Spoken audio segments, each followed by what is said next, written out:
things go wrong as they sometimes will, when the road you're trudging seems all uphill, when the funds are low and the debts are high, and you want to smile but you have to sigh, when care is pressing you down a bit, rest if you must but do not ever quit. Success is a failure turned inside out. Let's talk and clear the clouds of doubt.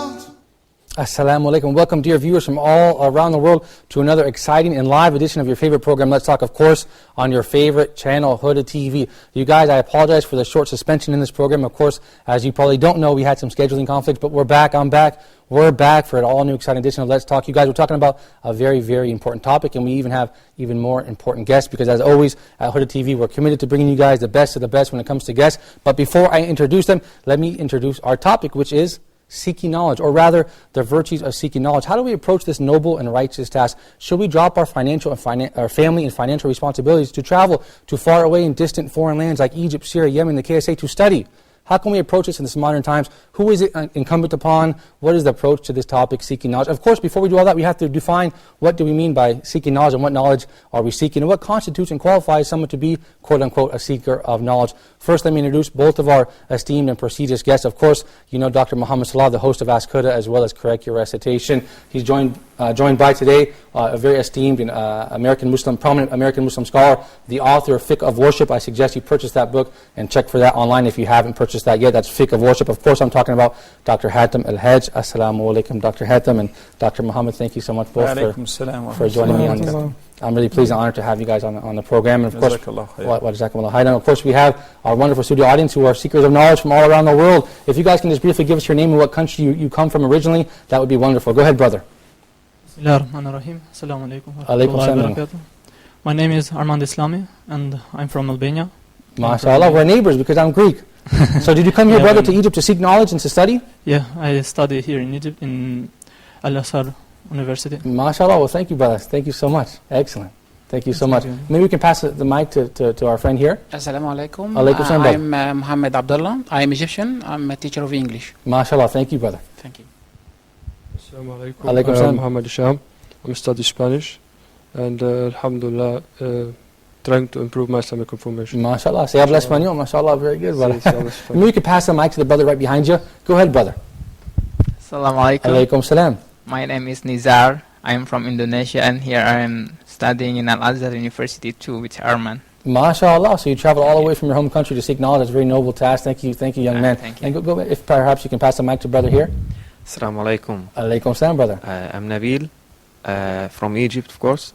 I'm a microbiologist. MashaAllah, excellent. If we do a show on microbiology, we're going to get to you right away, inshallah. Yeah, okay. And our final brother, our sixth guest, go ahead. Assalamu alaikum. Alaikum salam, brother. My name is Omar Salah. I'm Egyptian. I'm a high school student. MashaAllah, well good. So you're on your path, you're beginning your path to seeking knowledge. Thank you guys so much for sharing that information with us. Dr. Hatem, Dr. Muhammad, perhaps we can start by defining what do we mean seek knowledge. Are we seeking secular knowledge? What knowledge are we seeking? For example, I hold a degree in English and world literature. Am I considered a seeker of knowledge? Because that is not an Islamic science, so to speak. Perhaps you can begin, Dr. Hatem.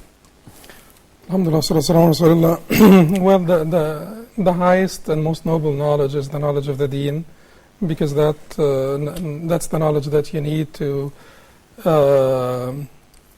rectify your relationship with your Lord who created you. It is the knowledge that gives you the answers to the most essential questions. Where did we come from? Why are we here? Where are we going? That's the knowledge of the deen. And so certainly it is the most essential knowledge to learn, because those are the most essential questions in life that you need to have answers for. And the knowledge of the deen does provide those questions, the answers to those questions. But knowledge, when knowledge is beneficial, then it is certainly commendable in Islam to seek, whether it's the knowledge of medicine, engineering, mathematics, anything, any knowledge that is of benefit. It's not only commendable in Islam, it's obligatory on the community to have sufficient experts in those fields. Thank you, Dr. Hatem, for your insights. Dr. Muhammad, would you like to add your thoughts to that comment? بسم الله والصلاة والسلام على نبيه ومصطفى سيدنا محمد وعلى آله وصحبه ومن والاه ثم أما بعد. I'd like to thank you for hosting me, especially with my beloved dear friend and elder brother, Dr. Hatem Al-Hajj, whom I love so much from the bottom of my heart, alhamdulillah. And thank you, brothers, for joining me. It really pleased me to see that we have microbiologists, we have English literature students, we have high school students, and this is basically something that would serve the purpose of our conversation. I'd like to begin by the sound hadith in which Uthman ibn Affan, may Allah be pleased with him, narrated that the Prophet ﷺ said, خَيْرُكُمْ مَنْ تَعَلَّمَ الْقُرْآنَ وَعَلَّمَهُ. The best of all of you, and this is general, the best of all of you is the one who learns the Qur'an and teach it to others.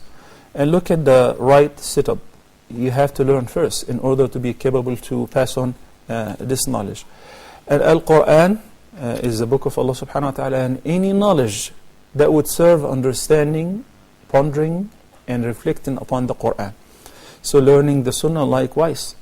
Learning any secular knowledge which would lead to better understanding the deen or serve the Muslim community, you'll be rewarded for that, definitely. But every person has a minimum requirement of religious knowledge that they must obtain in order to be able to worship Allah subhanahu wa ta'ala, and also in order to be able to explain their belief to others. When Pal Talk first came out, in the rooms we found people who claimed to be Muslims, or we found people who claimed to be convert. They converted from Islam to Christianity. They claimed so, and they deceived some of the youth who did not have the least Islamic knowledge. They were born in Islam, and they started poisoning their mind. So by accident, when we went into these rooms, of course, if we were able to speak out, they would block us.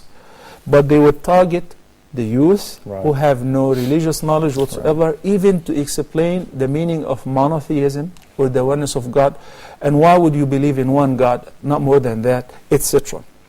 So every Muslim is required to obtain certain amount of religious knowledge. Unfortunately, this is not available in the regular schools. You have to enroll in an Islamic school, whether Al-Azhar, Medina University, or here or there, in order to obtain this, I would say, the minimum requirement of knowledge. During the life of the Prophet ﷺ, some of his companions set out for an expedition, and one of them got injured. He had a head injury. And obviously, with a head injury, it's not really the best choice to take a shower with a cold water. Unfortunately, he also had a wet dream, which required him to remove the major impurity with a shower or performing ghusl. It was early morning, it was cold, and he asked the companions, is it possible for me to resort for tayammum instead? They said no. Because Allah subhanahu wa ta'ala says in the Quran, فَلَمْ تَجِدُوا مَاءً فَتَيَمَّمُوا. Only if you cannot find water, but the water is there. There is no excuse. You cannot find a concession for you. So he had to take ghusl with water, and he ended up dying. He died. The injury was, of course, affected with the water, and with a complication, he died.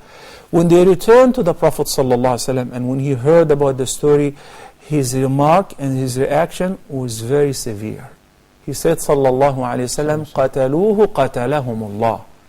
They have killed him.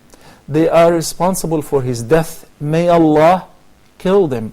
In a sense, may Allah punish them for killing a Muslim. هَلَّا سَأَلُوا.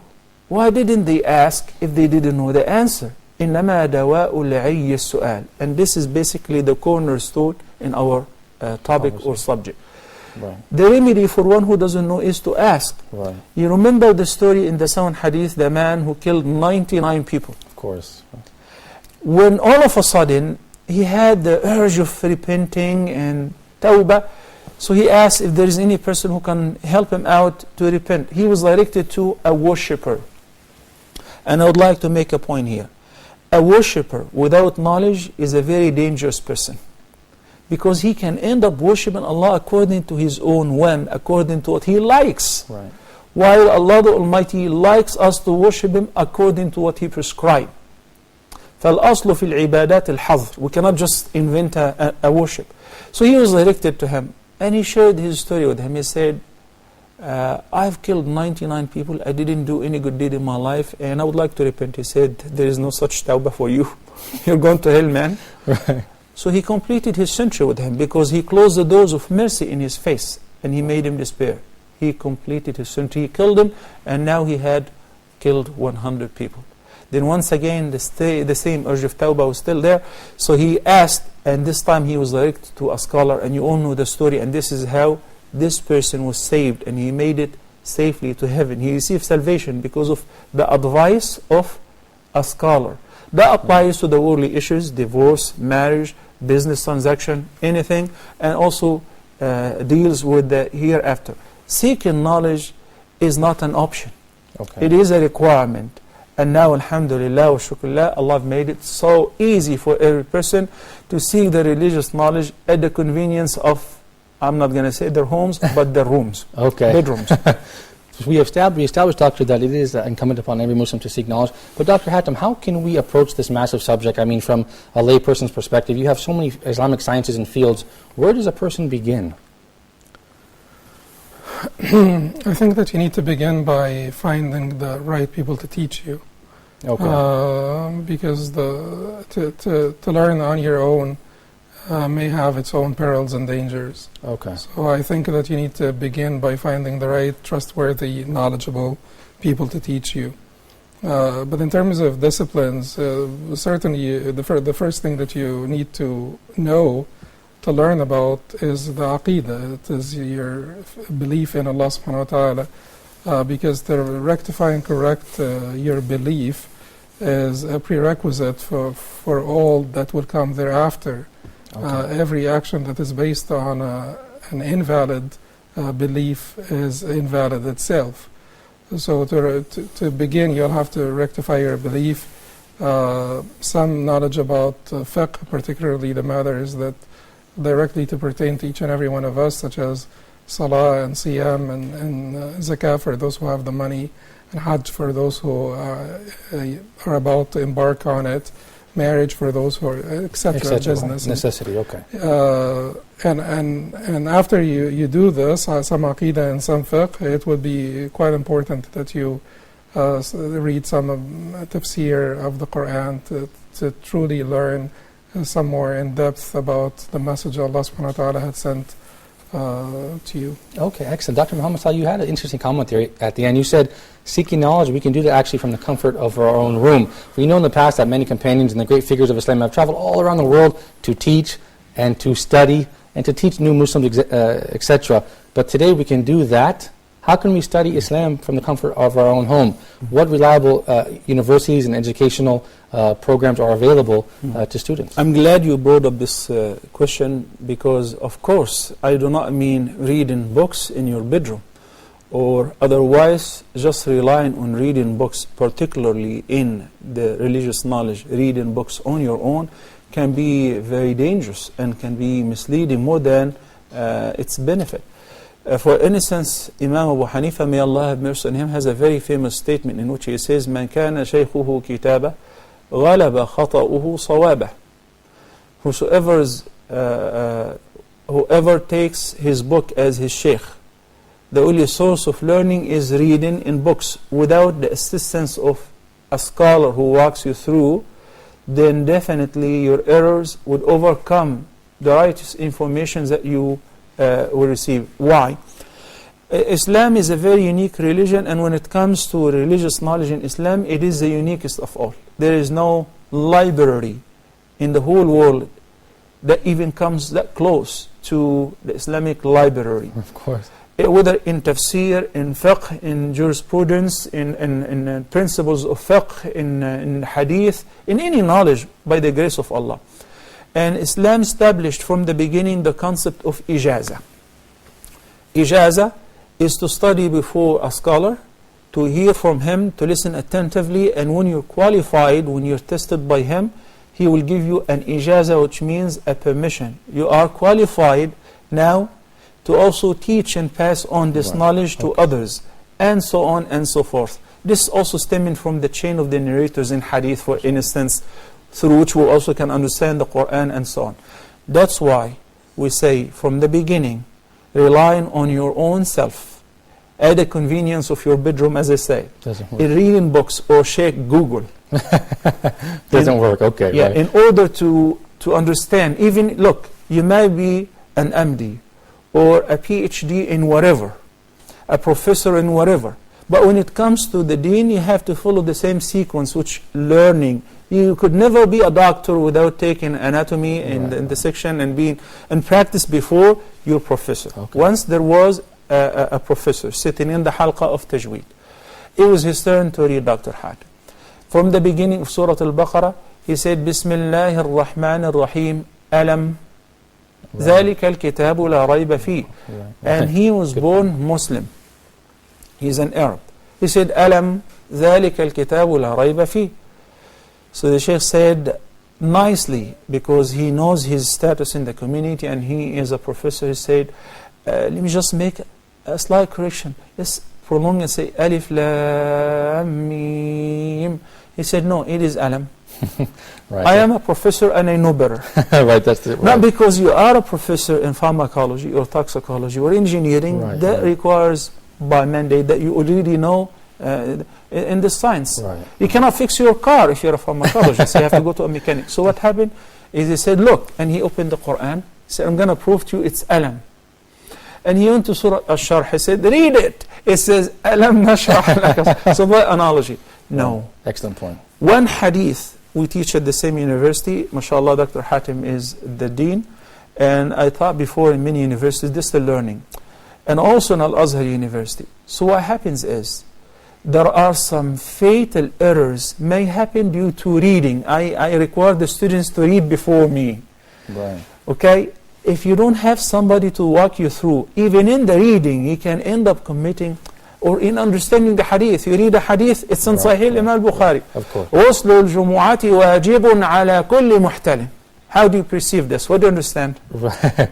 Okay? You have to have the Shaykh to explain to you the meaning of the word wajib, and whether it is general or specific, applies to whom and doesn't apply to whom. Excellent point. And we're going to take a short break. Thank you, Dr. Salah, with those comments.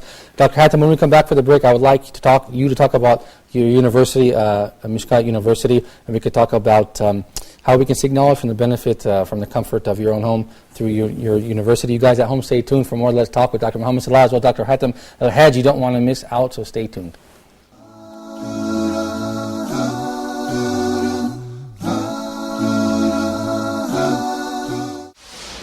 Huda TV is proud to announce the launching of its first loyalty and rewarding program. Huda Fans Club aims at building a one-to-one relationship with our viewers. For an annual fee, club members varying from platinum, gold and silver card holders will be eligible to receive a great range of benefits, services. You will gain access to download versatile programs from educational, dawah programs and nasheeds clips. Also, your club membership card is a backstage studio pass created for those interested to explore behind-the-scene activities. You will enjoy priority when calling into live shows. Also, you can view samples of new programs in production before being aired worldwide. Take this opportunity to join us online and participate in our loyalty program on Huda TV. Huda Fans Club, where fans of Islamic media meet. Europe's forgotten heritage. This is a sad reminder of the past history of the Muslims in the city. Nowadays, there are no Muslims anymore. These are the mosques that have remained. And it is really sad. Wait a second, this is Morocco. No, this is Tunisia, Algeria, North Africa, Egypt. No, this is all Europe. And this is all part of Spain. Islam spread first in Africa, and then from Africa it came over to Europe, and then it did developing work in Europe. Now, we look the other way around nowadays. The compass was invented by the Muslims. Many important inventions came from the time of the Muslims on the Iberian Peninsula. Instead of people becoming less in battles, as we normally know, we know in battles obviously people die, but no, what was happening? the Spaniards recognized and realized the superiority of the Muslims and the treatment that the Muslims gave to the Christians and the Jews in Spain at that time, that they happily accepted Islam, many of them.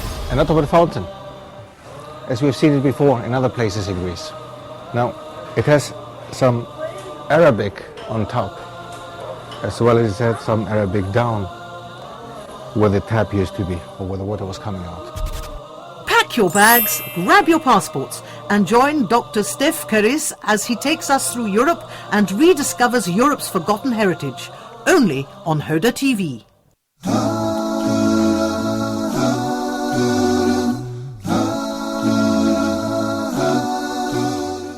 Assalamu alaikum. Welcome back to your favorite channel, Hoda TV. You guys were talking about seeking knowledge, rather the virtues of seeking knowledge with two of your favorite Shaykh, Dr. Muhammad Salah as well as Dr. Hatem Al-Hajj. We're talking about, in these final two segments of this episode, Mishka University. You don't have to travel to far away, foreign, distant lands like Egypt, the KSA, Yemen, and Syria. You can do it at home, inshallah. We're going to talk about that in these final two segments. But before we do that, I'd like to take two phone calls from our dear and respected viewers. First, Brother Hamzallah, inshallah. Assalamu alaikum, brother. Go ahead. Oh, we had that call via Skype. Are you still there, brother? Seems like the... All right, there you are. Alaikum salam, brother. Go right ahead.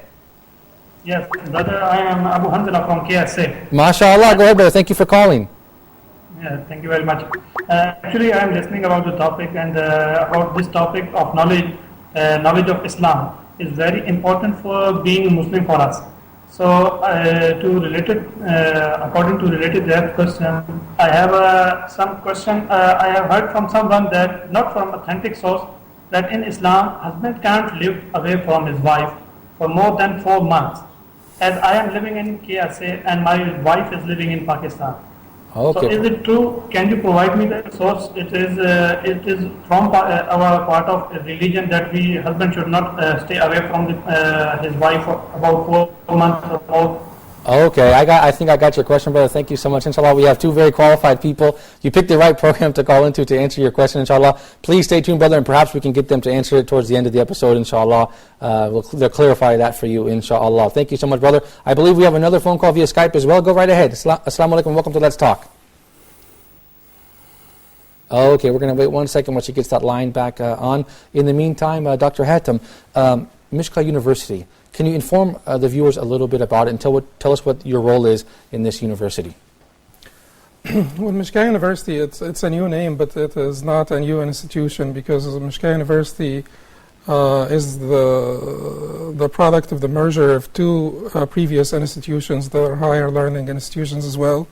Sharia Academy of America, it used to teach in Arabic and English, and the International University of Latin America, which taught in Arabic and Spanish. The course in Spanish not fully developed yet, but we started to teach some courses in Spanish, hoping to complete the course in the near future, inshallah. So the merger of the two organizations, they were presided over by one professor, which is Dr. Salah Hassawi, who is a former professor at Al-Azhar, Al-Qura, Jamaat Imam Muhammad ibn Saud.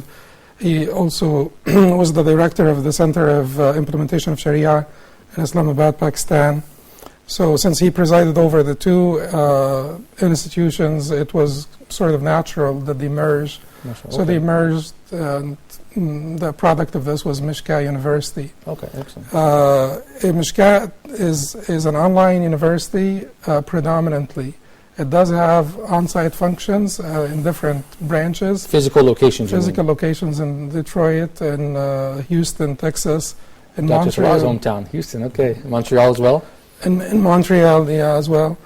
That's for boosting the online education, but predominantly the backbone is the online education, and it's 5th generation, which means synchronized interactive education. Okay. Because distance learning is not all the same.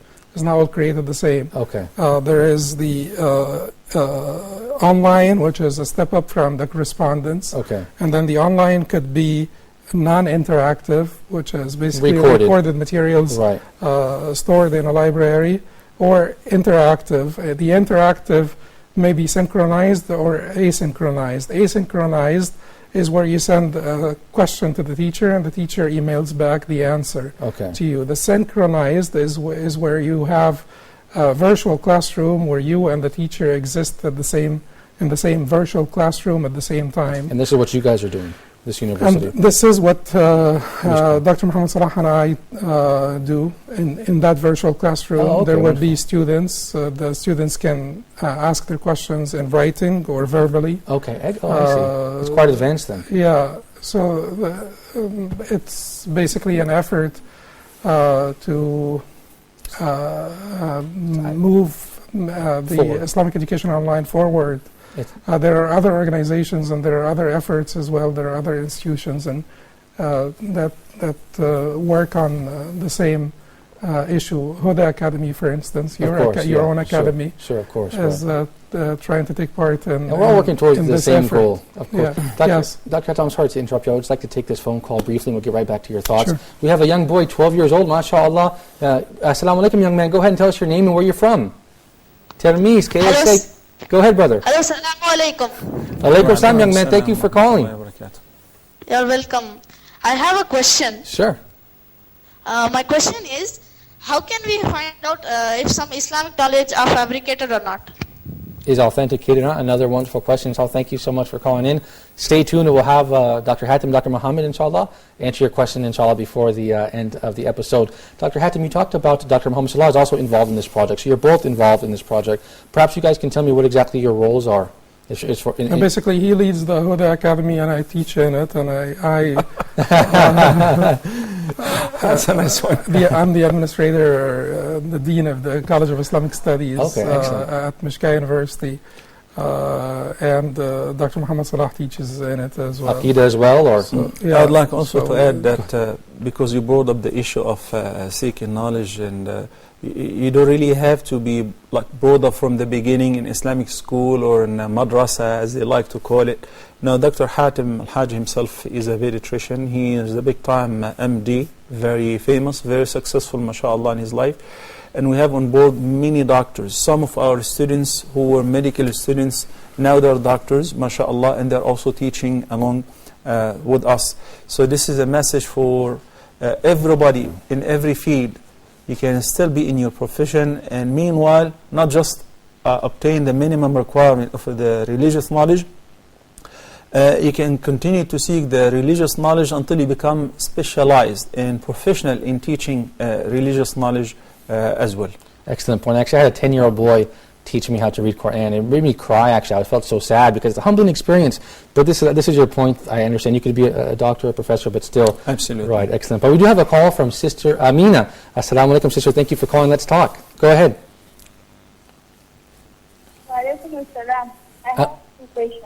Go ahead, sister. Number one question is, is it right for us to recite ayat to see while praying?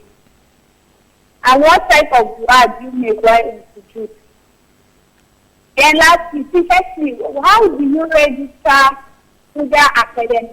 Thank you. That is my question. Okay, thank you so much, sister. I appreciate it. Thank you for your call. I'm not sure where you're calling from. Just go to Huda Academy and you will follow the steps there online. Oh, okay. Actually, Dr. Muhammad Salah has actually mastered all the accents from all around the world.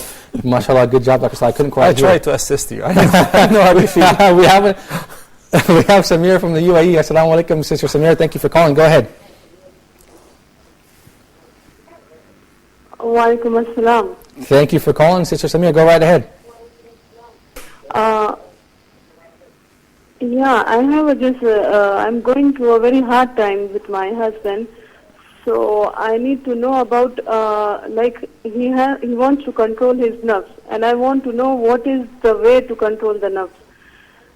Okay, what's the best way to control and raise your young boy? And really, please, Dr. Muhammad Salah, please pray for me. Inshallah, Ya Rab, make easy for my husband to Ameen. May everything. Allah make it please easy pray, for please. you and for your husband. May Allah reconcile between you and make you bring your children up in the best fashion, inshallah. Ameen. Thank you so much for your call, sister.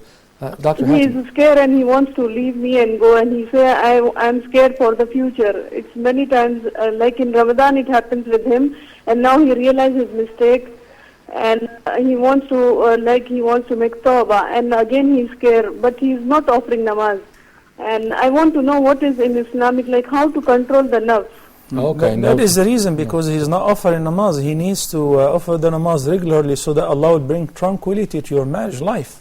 I hope he's listening to me, and this is really the solution. That is the key. Thank you so much, Dr. Salah, for your insights. Thank you, sister, for calling. Dr. Hatem, we're talking about Mishka University. Of course, there's many universities out there offering Islamic information. What gives your university the edge, so to speak? It is not about the edge. We try as much as we can to provide. It's also about the edge.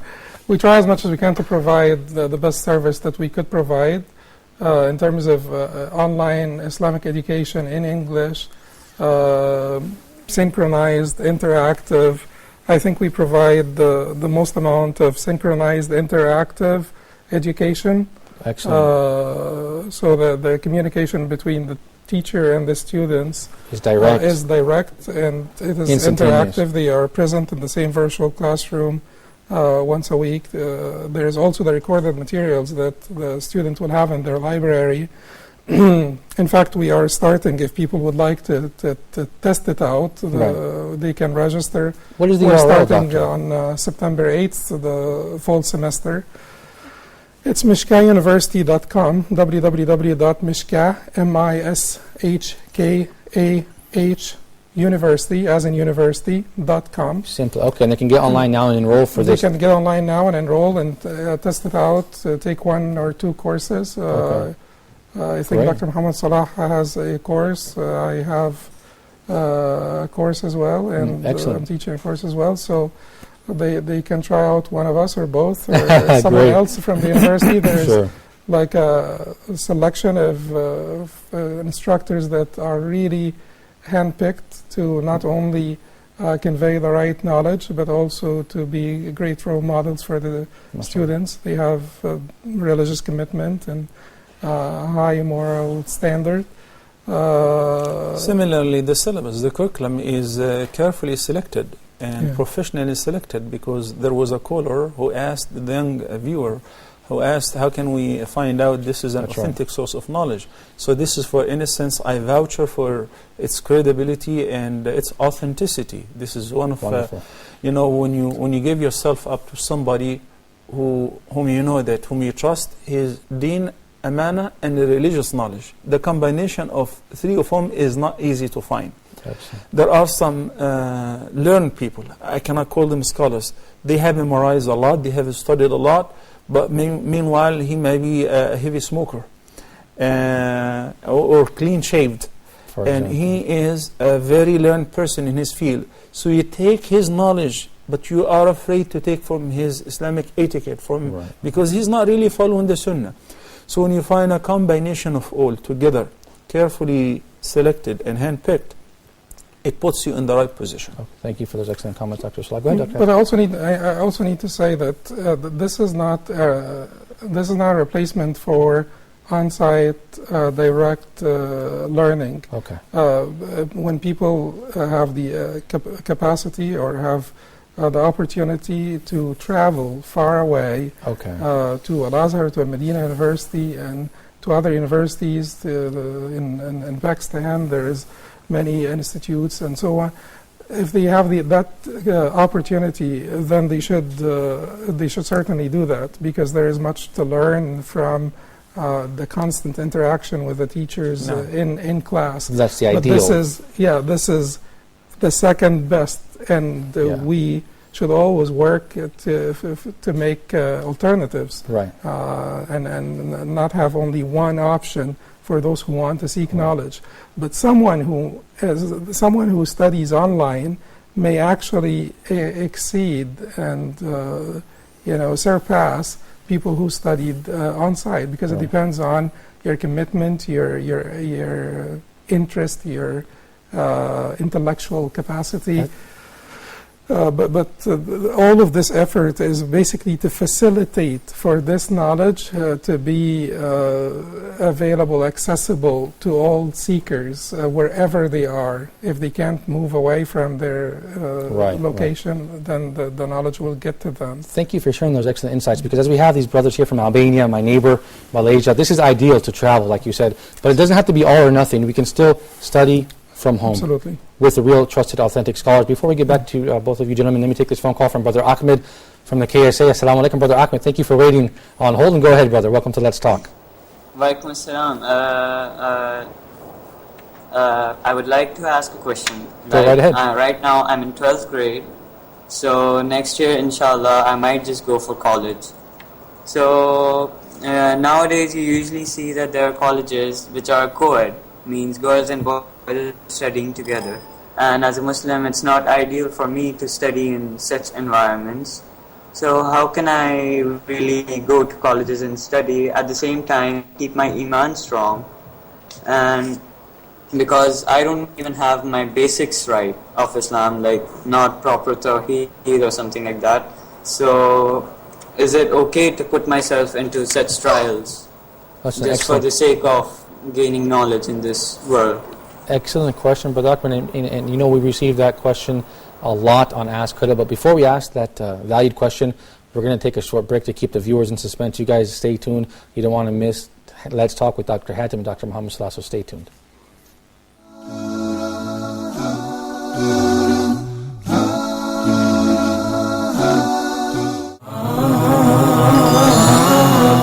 Ask Huda. Dear brothers and sisters, welcome to a new edition of Ask Huda. I have 2 questions. Please go ahead. You can read it in Arabic, and you can also understand the meaning in your own language. The different tafsir and the interpretation of the meanings of the Quran are available in almost every language that exists on earth by the grace of Allah. The water of Zamzam is for whatever intention you drink it with. Salih from Egypt, his father has the way, and he asked about how can he help him. Very good question.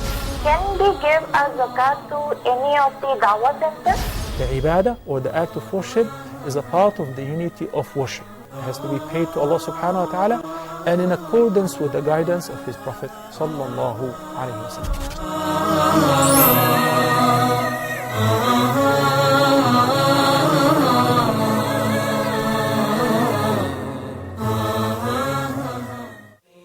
The Messenger of Allah, peace be upon him, narrated that when Allah, glory be to him, wishes good for someone, he bestows upon him understanding of the religion, and that Allah makes the path to paradise easy for those who seek knowledge.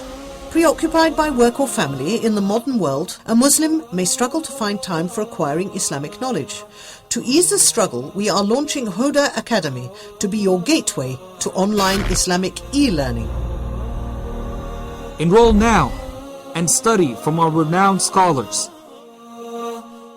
Learn Aqidah from Dr. Muhammad Salah. Learn Fiqh from Dr. Hatem Al-Hajj. Learn Hadith from Dr. Muhammad Saeed.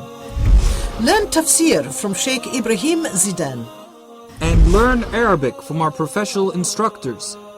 Successful graduates of Huda Academy will go through a final test and eventually receive a certificate of completion. To enroll and learn more about Huda Academy, please visit us online at hudaonlineacademy.com.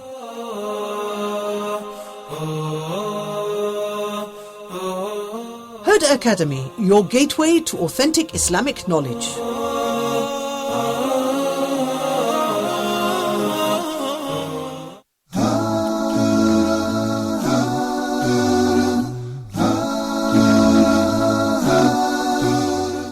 All right, you guys, welcome back to Let's Talk with Dr. Muhammad Salah and Dr. Hatem Al-Hajj. We received a lot of phone calls. You guys give us a call, 00202-3855-248 or 249. Dr. Hatem, Dr. Muhammad, we receive a lot of questions and callers. Brother Ahmed was asking us a very valuable question. He said perhaps we can answer them briefly here. Can I attend a co-ed university?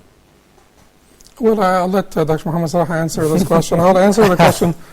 I'll answer the question about the sister that asked first. The first question she asked about the 4 months, or I guess it was a brother who was asking about the 4 months. Sure. away from your wife. Basically, it's never recommended to stay away from your wife for an extended period of time. The 4 months is not directly from the Prophet ﷺ, even though there is some inference to it in the Quran, in the shunning of wives. الَّذِينَ يُؤْلُونَ مِن نِسَائِهِمْ تَرَبُّصُ أَرْبَعَةِ أَشْهُرٍ.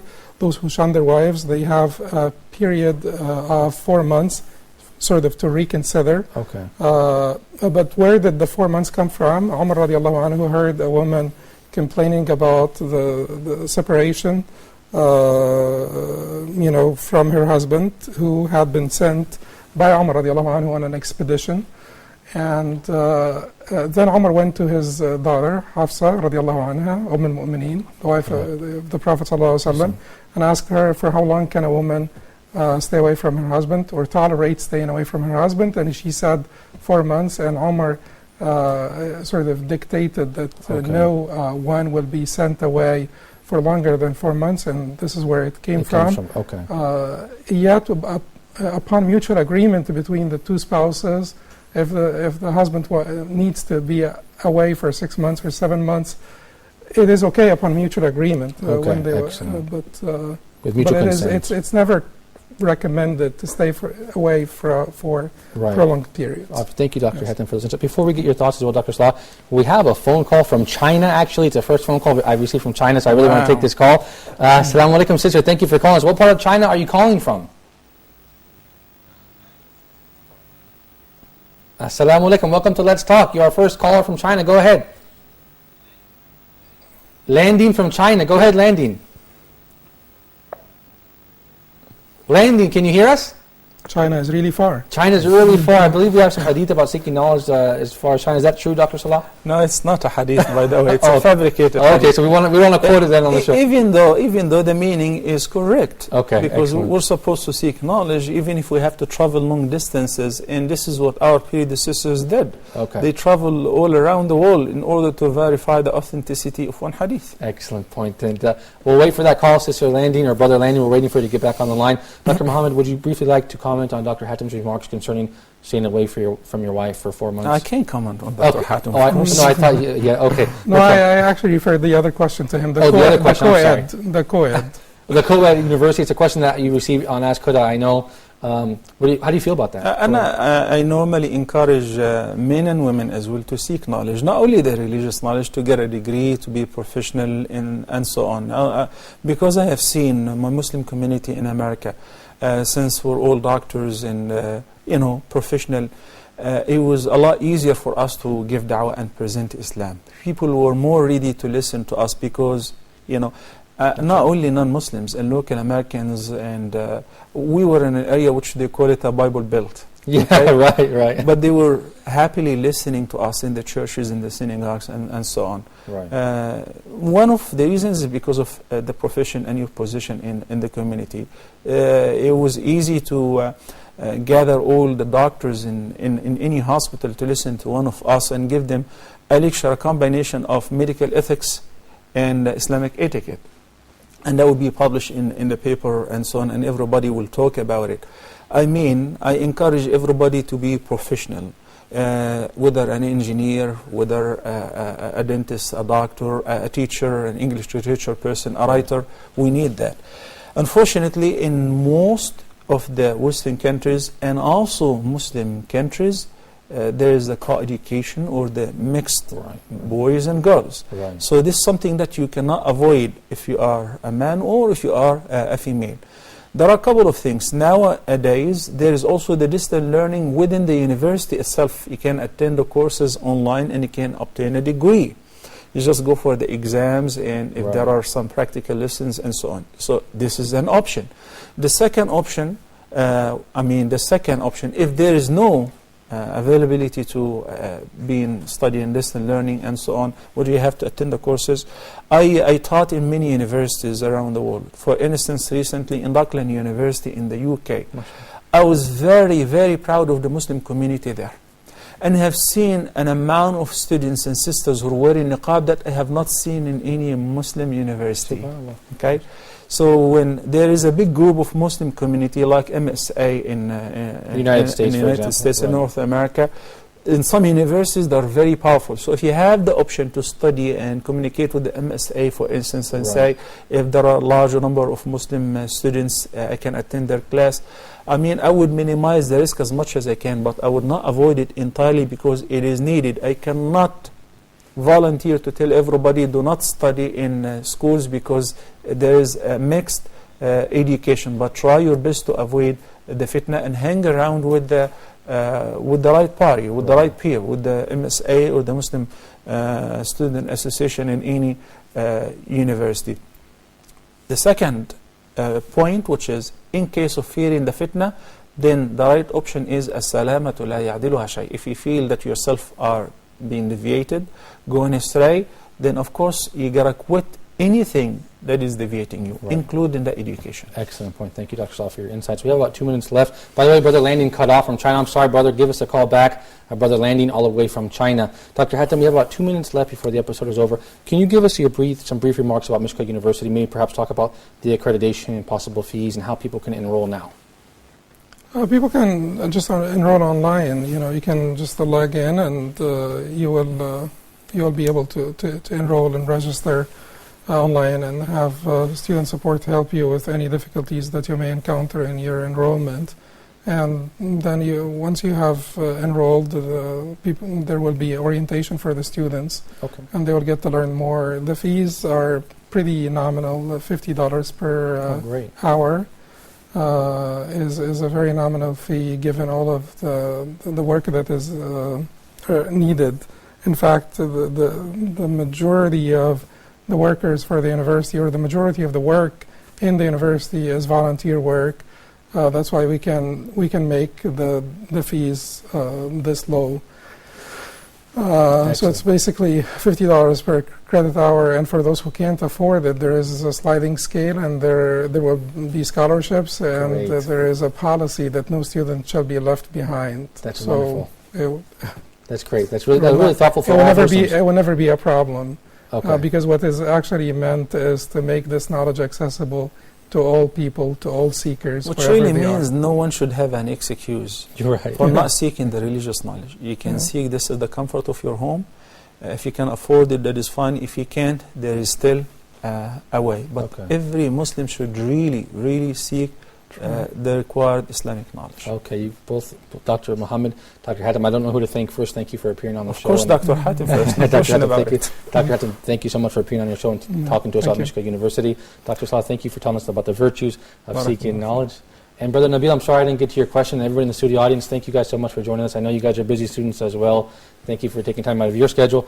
Dear viewers at home, thank you for tuning in to another edition of Let's Talk. We certainly hope you enjoyed it and you benefited from it. Don't forget to log online, Mishkah University, MISHKAH University.com. Excellent, you guys. So until next time, it's on the screen now. So until next time, we leave you in the care of Allah. Assalamu alaikum wa rahmatullahi wa barakatuh.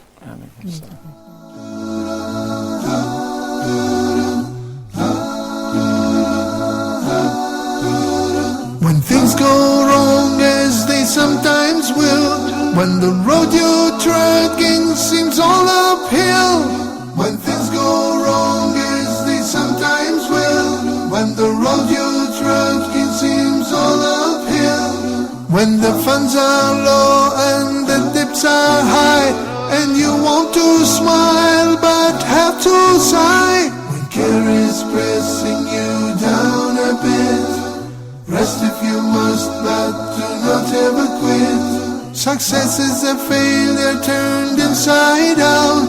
Let's talk and clear the clouds of doubt. Success is a failure turned inside out.